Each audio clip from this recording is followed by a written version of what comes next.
Now the question is, can we squeeze through? So, what's on the menu for today?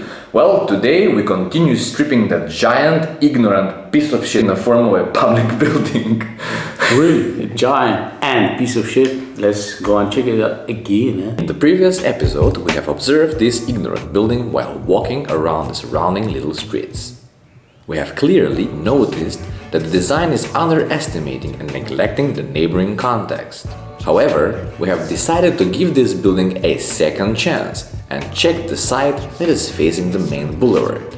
So let's go ahead and see if there are any problems here. Problem number 1. Out of scale. Even though this side is facing the open space of the boulevard with large adjacent buildings, this mammoth of a building is still out of any proportion.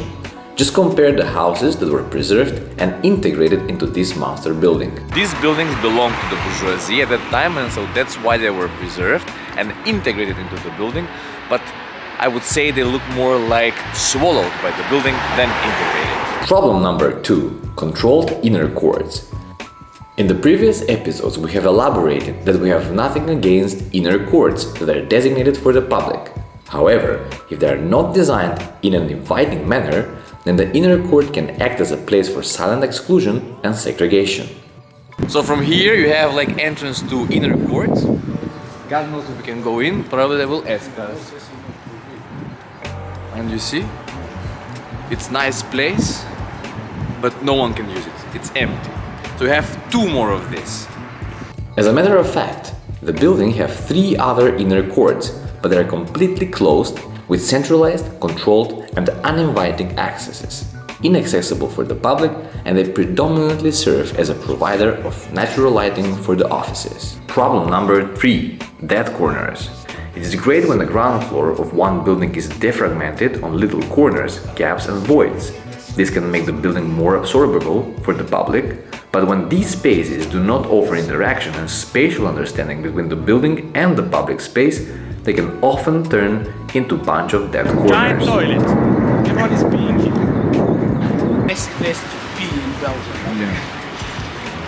Yeah, you don't smell it, but you can see it. I mean, we see very often here. Yeah, we see quite more of people peeing, drugs addicts. Man, it's here. It smells like a giant toilet. Yeah, you feel. Problem number 4. Numb facade. When the front of the building does not show any kind of feeling nor sense towards the public, we call it numb facade. This can be easily recognized when one building uses a whole spectrum of elements as a hostile language. Of solid elements, shutters, panels, a lack of sitting places, etc. are just part of this hostile language. Turning your back as ground floor to the public will also turn their back to you, and yeah, there will be always like a... There is no bench here, man. Well, there's no trash can. Yeah, but the proposal is so bad, like very high arcade, very massive columns, very tiny, like one and a half meter. So it's not also welcoming you to, it's weird. It's not like the intention was good, but it's badly executed. Instead they did transparent, which is quite good, but they said, oh no, we need our privacy. So shut it down with like curtains. But it's again taking place from the pedestrian. Imagine this is an active. Why you don't just put it here? That's right. It's just very simple, weird stuff. Maybe it's not the one who took them. No, that's right. Heavily, like heavy duty doors, like they're really anti-bullets and anti-breaking and anti-vandalism. Yeah, like, It should be like, it's to make sure zombies cannot enter. It's very defensive, very like, wow, man, who's gonna attack? Ah, there is a chair, man. There is a little bench. Woohoo!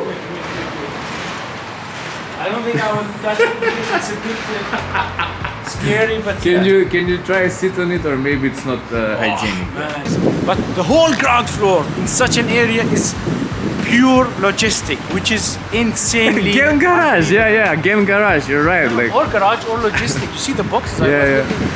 So that's why should we share our storage room with the public?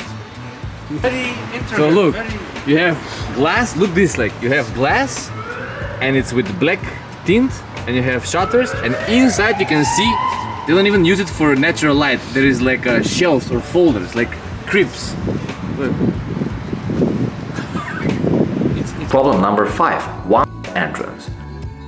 Finally, it is very sad when one public building, especially from this scale, has one entrance available for the public. Entrances are also seen as generators and activators of the surrounding space. They offer communication, interaction, spontaneous meetings between people and also increase the commercial value of the ground floor. Front, like You know what? over panel thing. This building has a bad luck. So it was built on 4 streets. Unfortunately, usually, if this building was built on 1 street, then makes sense. But it has 4 facades, 4, huh? Yeah. And the only used, publicly entrance is the main one, the shortest facade, and the rest is just there. Why? The rest are three so entrances, like. It's so pity. Finally, we reached to the main entrance, where the only place, now it's under renovation, but for public, you can access this giant block building, publicly speaking, from just one only controlled entrance with weird foyer. And finally, we end up our segment with this stripping sketch, as always. The only way we can think about this building is just a giant ignorant building which is leaning toward the public and then chasing everybody away. Thank you for watching, don't ignore this video and don't forget to detect ignorant buildings. Till the next episode.